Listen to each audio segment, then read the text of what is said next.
Dahil we are impressed na kayo po ang nanalo sa National Award ng Gawad Saka.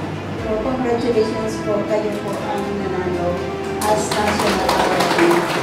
Nandito po kami para alamin kung ano ang sekreto ninyo, yung best practices ninyo para at least, since hindi na rin kayo included para sa National dahil nanalo na kayo, baka sakali po kami naman po.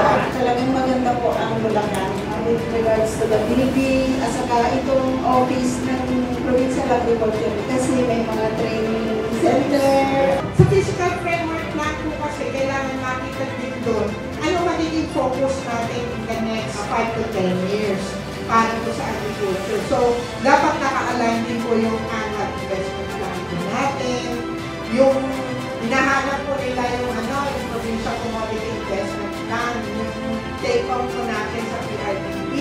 Meron din po kami local disaster risk reduction management plan na expand po kami, nagkaroon kasi ng climate risk mapping with real rise. Si Governor po ay napakalaki ng pagmamahal sa sektor nito. Para sa kanya, ang sandigan pa rin ang pag-unlad ng bansa ay nasa agrikultura.